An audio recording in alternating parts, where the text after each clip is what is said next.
जिला निगरानी की दिशा की बैठक है जिसमें केंद्र और प्रदेश सरकार द्वारा जो संचालित योजनाएं जो मिलजुल के आती हैं उसका यहाँ पे उसका जिक्र होता है, उसकी मॉनिटरिंग होती है। उस पर हमारे सारे जनप्रतिनिधिगण इसके सदस्य हैं, वो सब अपनी अपनी बात रखते हैं। एक एक विषय को लेकर चर्चा होती है, योजनाएं धरातल पे किस तरह से चल रही हैं, कोई कमी है, कोई और आगे कोई योजना बढ़ाने की ज़रूरत है। इस सब को लेकर ये बैठक की, इसकी मॉनिटरिंग कमेटी है और ये सारी योजनाओं को मॉनिटरिंग करने का काम रहता है। इसी को लेकर बैठक तो उनके प्रधानमंत्री ने कहा कनाडा की कि लॉरेंस जोहरा का एजेंट है। ये दिशा की बैठक में हम लोग आप विदेश राज्य मंत्री हैं ना, तो आपको जो विदेश के मामले होते हैं उसमें विदेश मंत्रालय के एक स्पोक्स पर्सन है। हाँ। और वही इस पे या तो बात करेंगे या माननीय मंत्री जी बात करेंगे, यही अधिकृत है विदेश के मामले। उनके आरोपों को कैसे देखते हैं आप? जैसे वन पर्यावरण हैं आप, सहलवा हम लोग का एक बड़ा टाइगर रिजर्व बनने के लिए हम लोग प्रयास कर रहे हैं, या आपके स्तर से क्या होगा? नहीं, ये इसको सैंक्चुरी डिक्लेयर करने का हमने भी प्रयास कर रखा है। इस पर हमारा कार्रवाई भी चल रही है।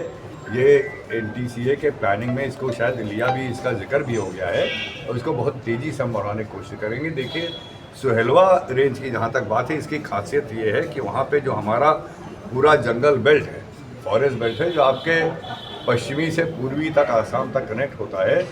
सुहेलवा में एक ऐसी जगह है जहाँ पे उस वन का जो उसकी जो चौड़ाई है वो 1 किलोमीटर रह जाती है।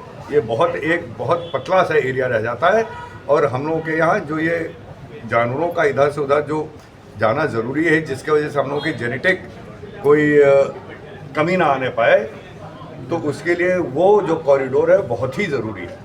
और इसके लिए इस पर खास ध्यान हम लोग दे रहे हैं कि इसको सैंक्चुरी में ले आए और उसकी पूरी तरह से इसका प्रोटेक्शन हो, कंजर्वेशन हो।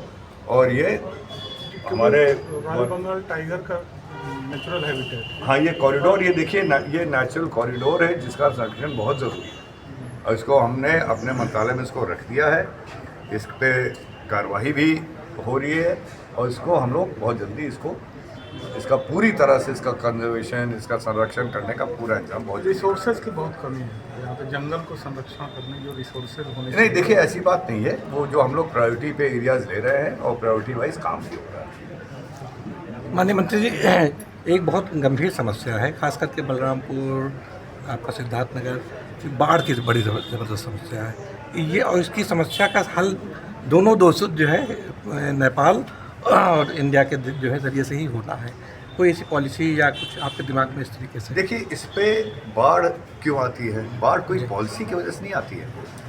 बाढ़ एक नेचुरल फिनोमेना है जो आती है। जब अधिक बरसात हो जाती तो आती है। अब अधिक बरसात और जो बेमौसम की बरसात हो रही है, इसके लिए जो पॉलिसी की अगर आप बात करें तो क्लाइमेट चेंज को लेकर जो पर्यावरण में बदलाव आ रहा है, उसके जो दुष्प्रभाव हैं, उसको लेकर हमारी सरकार आदरणीय प्रधानमंत्री जी के नेतृत्व में बहुत ठोस कदम ले रही है। और ये इसको सही करने में टाइम लगे, इसके जो हम लोगों के टारगेट है वो 2070 तक है।